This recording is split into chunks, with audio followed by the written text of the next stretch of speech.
So the reason why I'm making the documentary of my journey with brachiorhinitis and cold showers, it's not just about to show how cold showers heals nerve damage. You know, people say, "Oh, come on, Ollie, enough with the cold showers."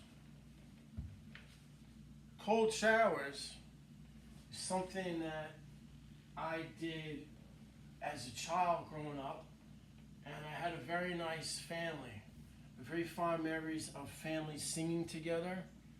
And I think it's something special when you have traditions in your family. Like we used to sing "O Tannenbaum, O Tannenbaum," which is "O Christmas Tree" in German, and take cold showers and go and jump in cold water because it was like an invigorating thing to do. You just did it. And that being said, I'm not making it just to show that it's in fact improving. I'm doing it to show to other people who have suffered like I have from this debilitating condition, which has taken me many, many years, that it actually does and can get better.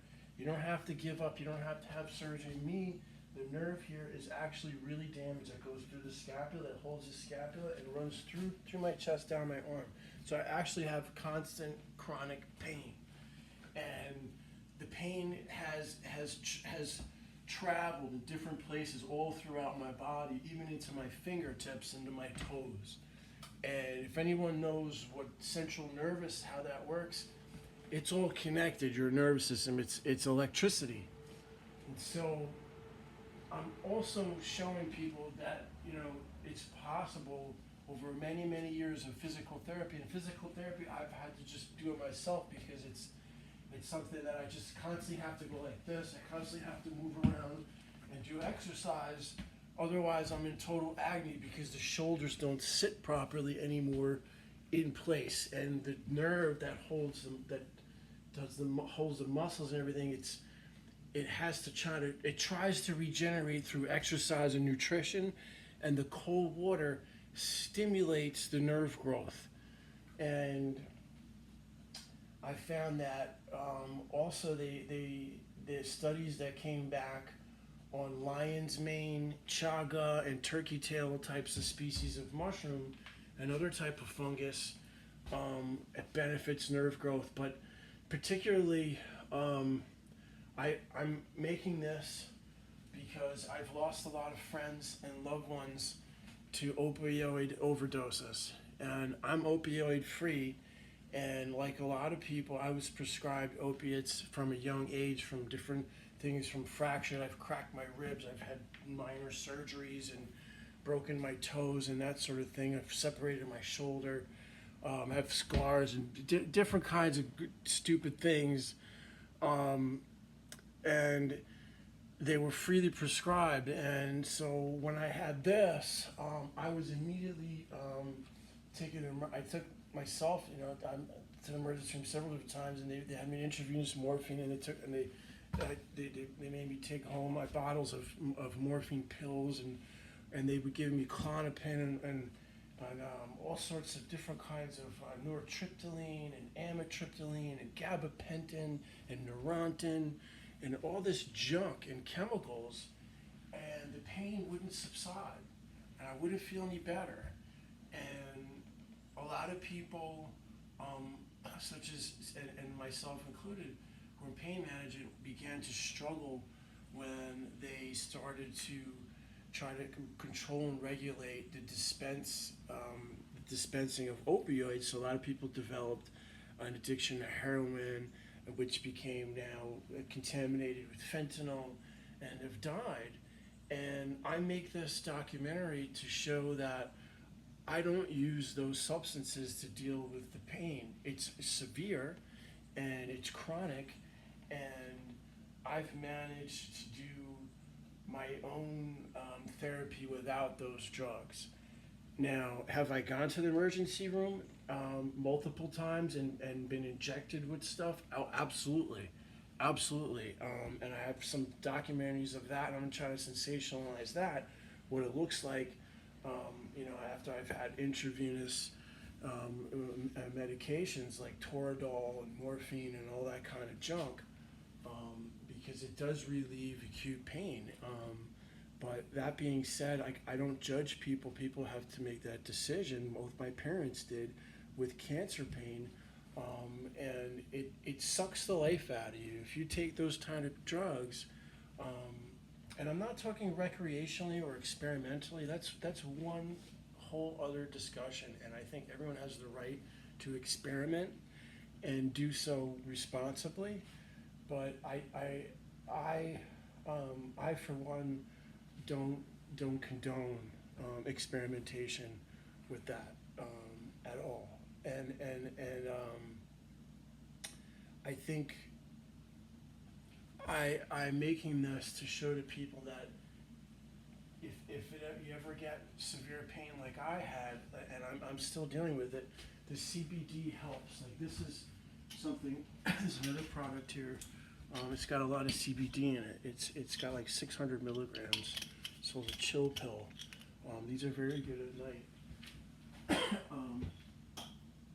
So I highly recommend doing yoga, taking cold showers for pain, and doing your own physical therapy kind of thing, because the opioids suck the life out of you. You don't want to have a life like that where you're now a slave to a chemical and you can no longer feel well without it, because it's morphed your metabolism into something that's unnatural and that's dependent on a substance.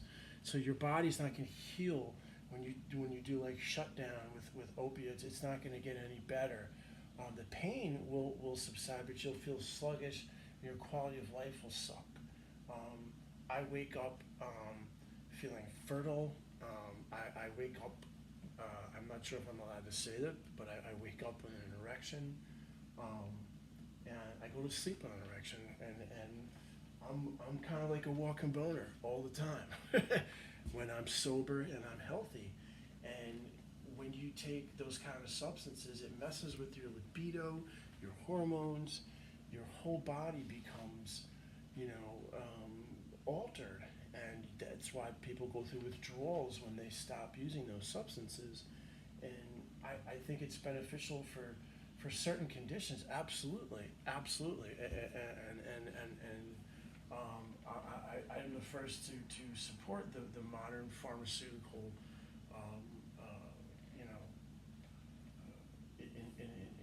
genius inventions, if you will, that have saved many lives. But for someone like me who has this condition, if you look at the thousands and thousands of videos I made over the years, you'll see it progressing, and you'll see instances where I am still being prescribed medication. I am still dealing with it, and then you'll see instances where I'm now without the medications and doing more exercise and yoga, and you can see the scapula in my earlier videos how it wings out a lot more.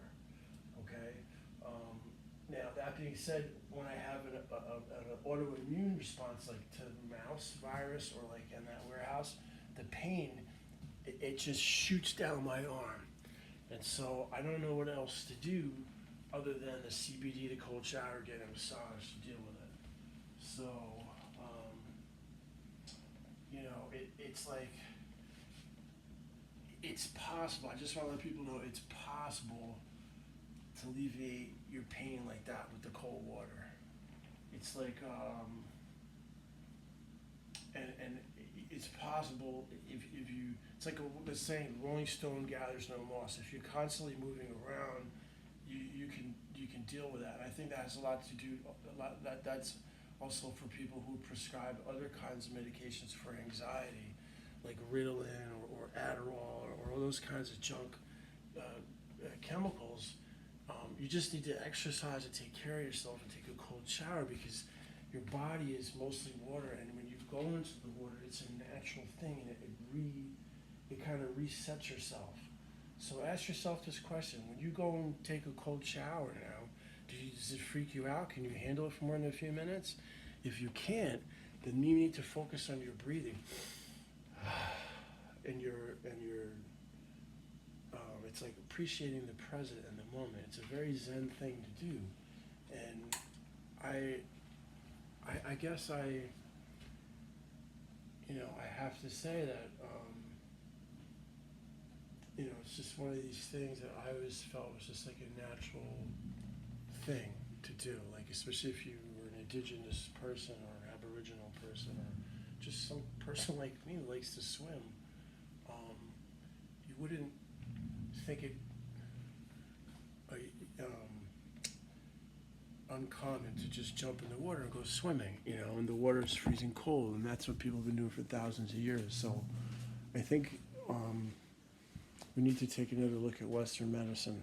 And on that note, when you consume certain kinds of mushrooms, your body, nervous system is affected. It's like you wiggle around. It's almost as if you've seen somebody eat a massive amount of mushrooms. They'll have like a spasm, like, because your body's resetting itself. And that's actually good for you.